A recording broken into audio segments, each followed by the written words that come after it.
राम ने कुल्हाड़ी उठाकर लकड़ी के ठूंठ पर जोर से वार किया।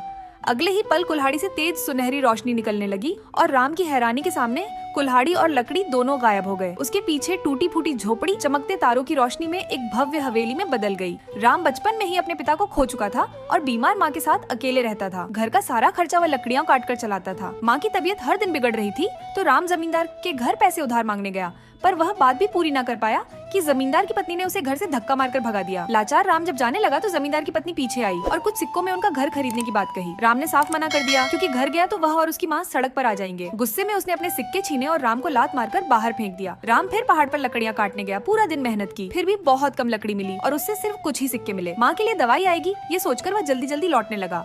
तभी जमींदार की पत्नी ने उसके सिक्के देख लिए और झूठा आरोप लगाकर कहा उसके पिता ने कर्ज लिया था, अब उसे चुकाना पड़ेगा। धमकियों में आकर राम ने अपने सारे सिक्के उसे दे दिए। वह फिर भी नहीं रुकी, उसने राम को धक्का दिया और चली गई। राम रोता हुआ फिर पहाड़ पर गया, पर इस बार कुल्हाड़ी हाथ से फिसलकर नदी में गिर गई। वह बैठकर जोर जोर से रोने लगा। अचानक पानी में लाल रोशनी चमकी और एक लाल रंग की छोटी सोने की मछली ऊपर आई। उसने कारण पूछा। राम ने गरीबी, बीमार माँ और खोई कुल्हाड़ी सब बता दिया। मछली भावुक हो गई और मदद का वादा किया।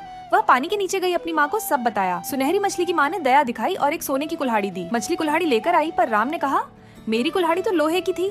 मछली ने लोहे की कुल्हाड़ी भी ढूंढ दी। राम बहुत खुश हुआ। मछली ने सोने की कुल्हाड़ी भी उसके हाथ में रख दी और कहा ये तुम्हें सौभाग्य देगी। फिर वह पानी में वापस चली गई। राम घर जाकर माँ को सब बता ही रहा था कि तभी चमत्कार हुआ। उसने सोने की कुल्हाड़ी से लकड़ी पर वार किया, कुल्हाड़ी चमकी, लकड़ी और कुल्हाड़ी गायब और उसकी झोपड़ी बदलकर एक शानदार हवेली बन गई। फटे कपड़े बदलकर शाही वस्त्र हो गए। माँ भी पूरी तरह स्वस्थ हो गई। इतना बड़ा चमत्कार जमींदार के बेटे ने देख लिया और जाकर माँ को बताया। जमींदार की पत्नी देखने पहुंची और सब देखकर लालच आ गया। पार्ट 2 देखने के लिए चैनल को सब्सक्राइब करें।